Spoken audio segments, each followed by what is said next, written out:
ପିଲାମାନେ, ତୁମମାନଙ୍କୁ ଗପ ଶୁଣିବାକୁ ଭଲ ଲାଗେ ନା? ହଁ, ସେଥିପାଇଁ ଆଜି ଆଉ ଗୋଟିଏ ନୂଆ ଗପ ମୁଁ ତୁମମାନଙ୍କ ପାଇଁ ନେଇ ଆସିଛି। ତଥାଗତ ଗଳ୍ପମାଳାରୁ ମୁଁ ଗଳ୍ପଟିକୁ ତୁମ ପାଇଁ କହିବି। ଭଗବାନ ବୁଦ୍ଧ ଓ ରାଜା। ଜଣେ ଅତ୍ୟାଚାରୀ ରାଜା ଥିଲେ। ସେ ଖୁବ୍ ରାଗି। ତାଙ୍କ ବ୍ୟବହାରକୁ ନେଇ ଖାଲି ପ୍ରଜା କାହିଁକି, କୁଳଗୁରୁଠୁ ଆରମ୍ଭ କରି ମନ୍ତ୍ରୀ ଯାଏଁ ସମସ୍ତେ ଚିନ୍ତିତ। ସେମାନେ ସଭିଏଁ ନିଜ ନିଜର କଷ୍ଟ ଓ ବ୍ୟଥାକୁ ଭଗବାନ ବୁଦ୍ଧଙ୍କ ଆଗରେ ବଖାଣିଲେ। ବୁଦ୍ଧ କହିଲେ, ଆପଣମାନେ ଆଉ ଚିନ୍ତା କରନ୍ତୁନି, ମୁଁ ରାଜାଙ୍କ ସହିତ ଏ ବିଷୟରେ କଥା ହେବି। ଦିନେ ଭଗବାନ ବୁଦ୍ଧ ରାଜାଙ୍କ ଦରବାରରେ ପହଞ୍ଚି ଭେଟିଲେ। ଶ୍ରଦ୍ଧାପୂର୍ବକ ବୁଦ୍ଧଙ୍କୁ ପାଛୋଟି ନେଲେ ରାଜା। ନିଜର ରାଜମହଲ ଆଉ ସୁନ୍ଦର ଉପବନ ବୁଲାଇ ଦେଖାଇଲେ। ଉପବନରେ ବୁଲୁଥିବା ବେଳେ ଭଗବାନ ବୁଦ୍ଧଙ୍କର ଆଖି ସେଠାକାର ଏକ ନିମ୍ବ ଗଛ ଆଡ଼େ ଟାଣି ହୋଇଗଲା। ସେ ରାଜାଙ୍କୁ କହିଲେ, ବଚ୍ଛ, ଏ ନିମ୍ବ ଚାରାଟିକୁ ଟିକେ ଚାଖି ଦେଖିଲେ କେମିତି ଲାଗୁଛି? ରାଜା ସେ ନିମ୍ବ ଚାରାଟିକୁ ଯେମିତି ପାଟିରେ ପୁରାଇ ଚୋବାଇଛନ୍ତି, ତାଙ୍କ ପାଟି ପୁରା ପିତା ହୋଇଗଲା।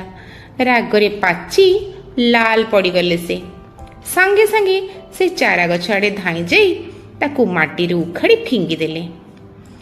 ଭଗବାନ ବୁଦ୍ଧ କହିଲେ, ମହାରାଜ, ତୁମେ ଏ ଚାରା ଗଛଟିକୁ ଉପାଡ଼ିଲ କାହିଁକି?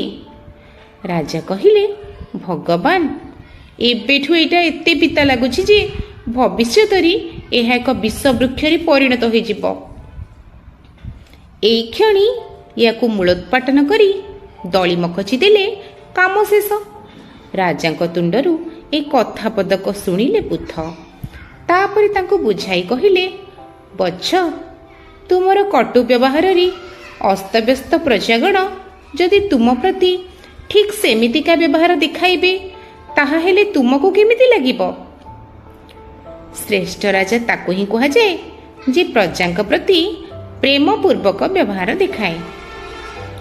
ଭଗବାନଙ୍କ ଏହି ମର୍ମଭେଦୀ ବାଣୀ ରାଜାଙ୍କ ଆଖି ଖୋଲିଦେଲା। ସେହିଦିନଠୁ ତାଙ୍କ ବ୍ୟବହାରରେ ପୁରା ପରିବର୍ତ୍ତନ ଆସିଗଲା। ପିଲାମାନେ, ଗପଟି କେମିତି ଲାଗିଲା? ଭଲ ଲାଗିଥିବ ନିଶ୍ଚୟ। ତୁମେମାନେ ଭାବୁଥିବ, ନିମ୍ବ ଗଛଟି ସିନା ପିତା, କିନ୍ତୁ ନିମ୍ବପତ୍ର କ'ଣ ଦେହ ପାଇଁ ଭଲ ନୁହେଁ? ହଁ, ପିତା ହେଲେ ବି ନିମ୍ବପତ୍ର ଦେହ ପାଇଁ ଭଲ, କିନ୍ତୁ କଟୁ ବ୍ୟବହାର ଆଦୌ ଭଲ ନୁହେଁ। ସବୁବେଳେ ଯଦି ତୁମେ ଭଲ ବ୍ୟବହାର ଦେଖାଇବ, ତେବେ ତୁମକୁ ମଧ୍ୟ ତା ବଦଳରେ ଭଲ ବ୍ୟବହାର ସମସ୍ତେ ଦେଖାଇବେ। ରହିଲି।